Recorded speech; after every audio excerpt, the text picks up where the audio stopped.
안녕하십니까? 반갑습니다. 허니쌤입니다.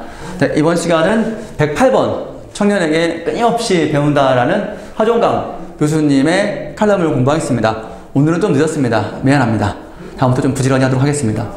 이 하종강 교수님은 좀 나이가 좀 드신 분입니다. 선생님보다 훨씬 더 연배가 있으세요.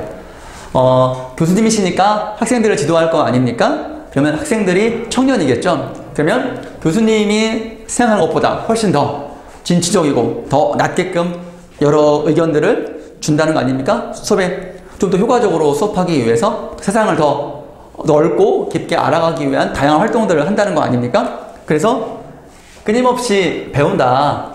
우리가 알고 있는 배움은 무엇입니까? 선생님이 학생들에게 가르치고 학생들은 선생님께 배우고 이런 것이죠. 그렇지만 진정한 교육이란 선생님이 배우는 교육은 또 선생님이 생각하는 교육이란 서로 간에 배우는 것입니다. 서로 가르치고 배운다. 이거를 이제 전문 용어로 사자성어로 교학상장이라고 합니다. 교학상장. 가르치고 배우고 서로 성장한다. 이런 뜻입니다. 그래서 이 교수님도 청년들에게 뭔가를 배웠다. 그러면 이거는 높낮이가 없는 것이죠. 서로 평등한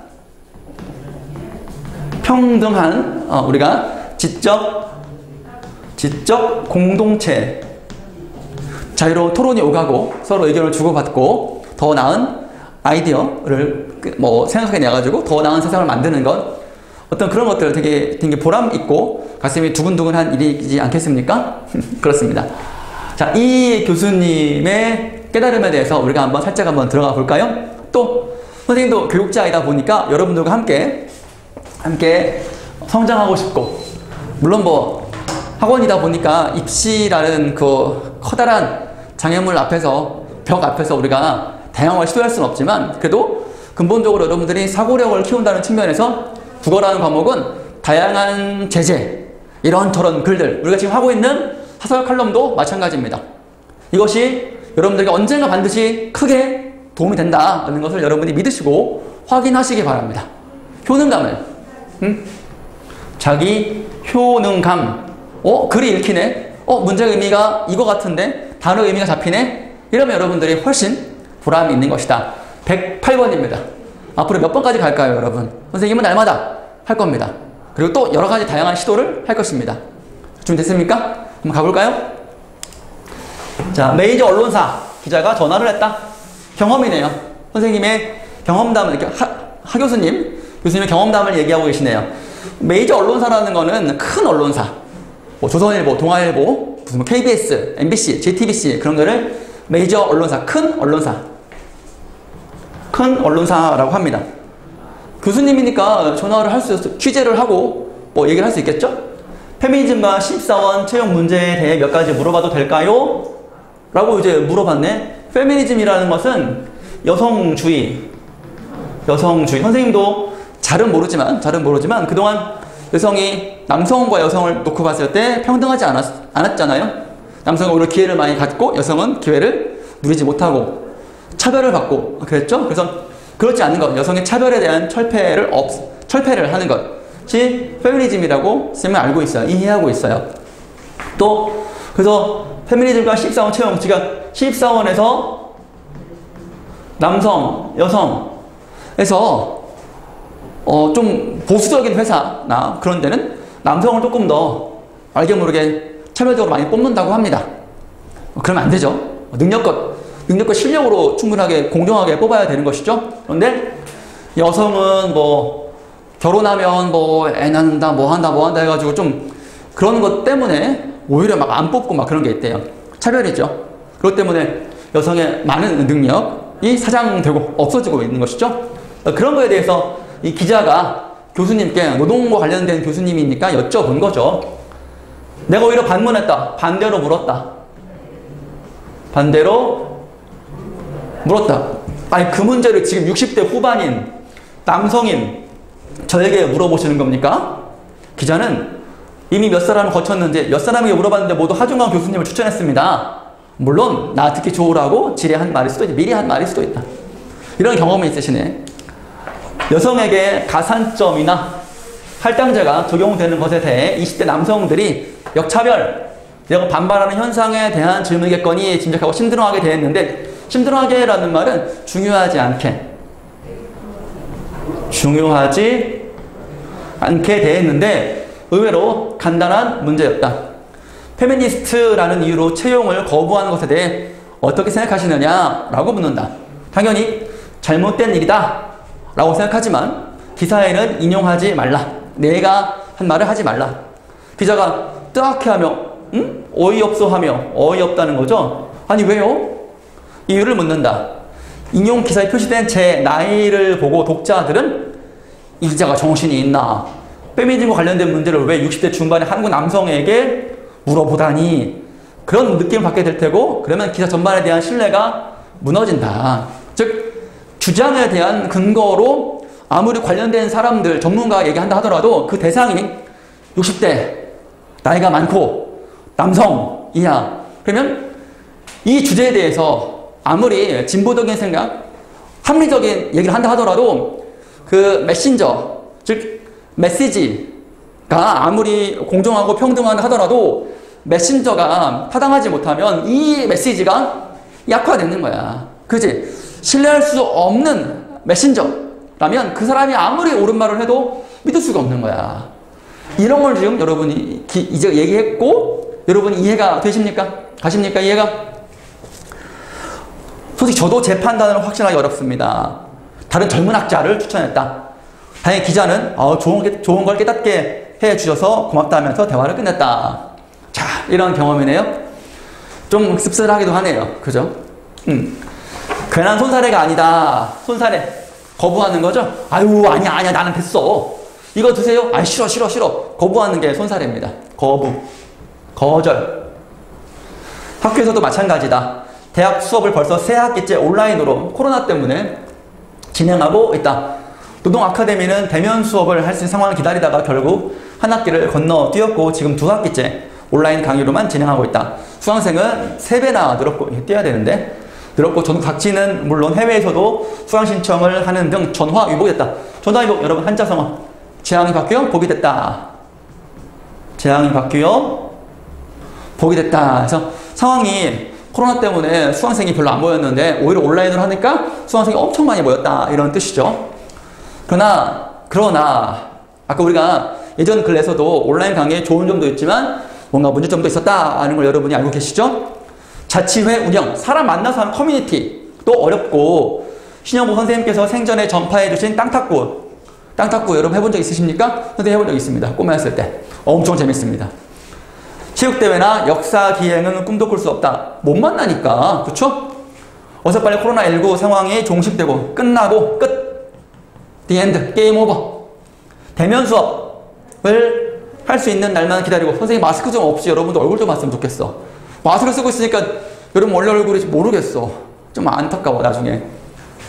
기다리고 있는 것이 나 같은 사람들의 자세다. 쌤도 그렇습니다. 그런데 젊은 사람들은 달라. 역시 그냥 생각이 달라. 온라인으로 자치회를 꾸리고 체육대회도 랜선으로 치르고 역사기행도 가상체험을 해볼 수 있는 방안을 모색해보자. 찾아보자고 한다. 내 머리에서는 나올 수 없는 발상, 생각이다. 각자 좋아하는 주류, 술, 음료를 모니터 앞에 놓고 덕담을 나누며 건배를 하는 랜선 뒤풀이. 술자리지? 이미 많은 곳에서 정착됐다. 지난 학기 노동대학에서 랜선 뒤풀이를 하기로 약속한 날, 지방에서 급히 올라오면서 그 지역 특산품이라 하는 땡땡한다 말하지 못한 아들의 진심이라는 긴 이름의 인삼주를 큰맘 먹고 마련했다. 시간 맞춰 모니터 앞에 앉아 자랑스럽게 술병을 들어보였을 때 한 수강생이 가부장적인 이름인데요? 뭐 사랑한다 말하지 못한 아들의 진심 뭐 그런 거 아닐까? 아들이잖아, 그치? 하고 역시 사람은 끊임없이 배워야 한다. 그렇지. 계속 내 생각이 맞나 안 맞나, 시대에 뒤떨어지는 건 아닌가, 끊임없이 성찰하고 매일매일 새롭게 생각해야 한다는 것이죠. 5문단 볼까요? 대기업 사무직 노조를 준비하는 사람들로부터 연락이 왔다. 2,000명 가까이 모였다면서 노동조합 드라마 송곳의 실제 주인공과 노조 설립 및 활동에 관한 자문 계약을 체결하자고 한다. 계약을 체결하자고 한다. 고마운 제안이지만 나는 공인 노무사가 아니어서 그런 계약 체결은 어렵다고 답하며 다른 공인 노무사를 추천했다. 최근 대기업에 별도의 사무직 노조 설립을 주도하는 청년 직장인들을 MZ세대, MZ세대라고 부르며 뭐의 약자지? 밀레니엄 뭔데? 그 특징을 능력에 따라 대우받는 공정함. 그렇지. 능력에 따라. 능력인데 성별이 어떻고, 지방이니, 서울이 대학이 어떻고, 학력이 학벌이 어떻고, 성별이 어떻고, 집안이 어떻고, 뭐가 중요해? 생긴 게 어떻고, 뭐가 중요해? 능력이 중요하지. 공정함. 분석하기도 한다. 연령의 한계를 느끼면서도 조심스럽게 생각을 말해보자면 다음과 같다. 첫째, 한국은 우선 그 능력을 공정하게 평가하는 것이 불가능한 사회다. 현실이죠. 우리의 현실입니다. 직장 상사에게 입 바른 소리라는 말은 아니 부장님 이거 아니지 않습니까? 이렇게 하면 우리 회사 망합니다. 라고 말했어. 입 바른 소리, 올바른 제안을 했단 말이야. 그럴 수 있잖아?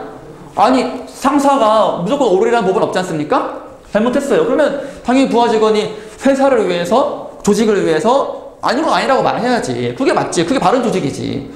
그렇지 않습니까? 곧자라지 업무 능력은 뛰어난 부하에게 좋은 평가 점수를 줄 자신 있는가라는 질문에는 그렇다라고 답하는 관리자들이 많지만 반대로 직장 상사에게 올바른 소리를 곧잘 하지만 업무 능력은 뛰어난 경험, 관리자에게 좋은 평가를 받을 자신 있는가라는 질문에 대부분 그렇지 않다. 그러니까 같은 질문인데 방향을 바꿔서 관리자 입장에서는 잘 줄 수 있지 라고 하지만 막상 그런 부하 입장에서는 내가 아무리 능력 뛰어나지만 입 바른 소리를 하면 불이익을 받을 거라는 거지. 이거는 불이익을 받을 거라는 예측 때문에 이런 얘기를 하는 거지. 이거는 공정하지 않지. 공정히 평가가 안 된다는 것을 아랫사람들은 다 알지. 그러니까 아무리 아닌 것 같아도 네 알겠습니다 하고 다 망하고 이러는 거지 뭐. 그래서 식민지 일제강점기 40년, 분단 70년, 박정희, 전두환, 노태우, 조선정부 30년이라는 왜곡된 역사 속에서 나라를 통째로 팔아먹은 사람들과 그에 맞섰던 사람들의 평가조차 제대로 이루어진 적이 없는 나라에서 나타나는 비전상이다. 그렇지. 평가 자체가 불가능해. 이런 사회에서 이들의 이런 얘기를 하는 이유를 한번 생각해 본다는 거지. 왜 이 젊은 세대들이 왜 능력에 따라 대우받는 공정함을 추구하는지 그 이유를 알아보니까 한국이 이런 문제가 있으니까 공정한 평가밖에 안 된단 말이야. 그래서 공정한 평가를 원한다 라고 주장하는 거죠. 어때? 논리가 괜찮지? 자, 둘째, 그 능력을 갖추게 된 배경이 결코 공평하지 않다. 백그라운드. 부모의 경제적 지원, 잘 살아, 금수저야. 취업 준비에만 전념할 수 있는, 올인할 수 있는, 할 수 있는 청년인들이 있는가 하면, 그렇지? 자신이 직접 가정의 생계를 책임지며 짬짬이 취업 준비를 해야 하는 청년들도 있지. 그러니까 이들의 배경이 아니라 오로지 능력으로 평가받고 싶다라는 그런 생각이 자연스럽게 들 수밖에 없는 거지. 들 수밖에 없는 거지. 알겠지? 자, 팔문단. 이러한 문제들은 다른 세대, 즉 어른 세대, 기성세대가 해결해 주기를 기대하기는 어렵다. 그들도 하나의 기득권이니까 안 되지. 공정이란 공평하고 정의롭다는 뜻이다. 공평하고 정의로운 삶을 만드는 일은 자신의 삶을 선택하는 청년들도 주변에 적잖이 있다. 웬만큼 된다. 적지는 않다. 많은 편이다. 것으로 희망의 불씨를 합니다. 희망의 불씨. 그렇지. 쌤은 기성세대에 또 들어가는 중간세대지. 항상 공정하게 해야 한다고 생각합니다. 누군가로부터 침해당하고 싶지 않고 누군가를 침해하고 싶지도 않습니다. 그렇지만 저보다 더 어린 청년 세대들이 능력에 따라 공정하게 평가받기를 원합니다. 차별받는 것을 원하지 않습니다. 여러분들이 나중에 그런 세대가 되겠죠? 항상 태생적부터 공정한 그 마인드를 여러분 잘 갖추시길 바라고 일상에서도 공정해야 돼. 차별하면 안 돼. 편의를 요구하지 않고, 바라지도 않고, 요구하지도 않고, 능력에 따라 정당하게 평가를 받는 것. 평가에 책임지는 것. 좋은 평가를 받기 위해 최선을 다하고, 동료와 협동하고, 경쟁하고, 스스로 경쟁하고, 결과에 냉정하게 책임지고, 더 나은 개선을 위해 애쓰는 여러분이 되기를 바랍니다. 선생님도 더 노력하겠습니다. 여러분, 여기까지. 그리고 이거 여기 정리하는 거 있잖아요, 여러분. 내용 정리하고 여러분의 생각을 한번 써보세요. 쌤이 잘 읽어보고 코멘트 하겠습니다. 어휘는 쌤이 수업 시간에 다뤘던 거 있잖아요. 그거 외에도 여러분이 스스로 정리하는 것도 해주시기 바랍니다.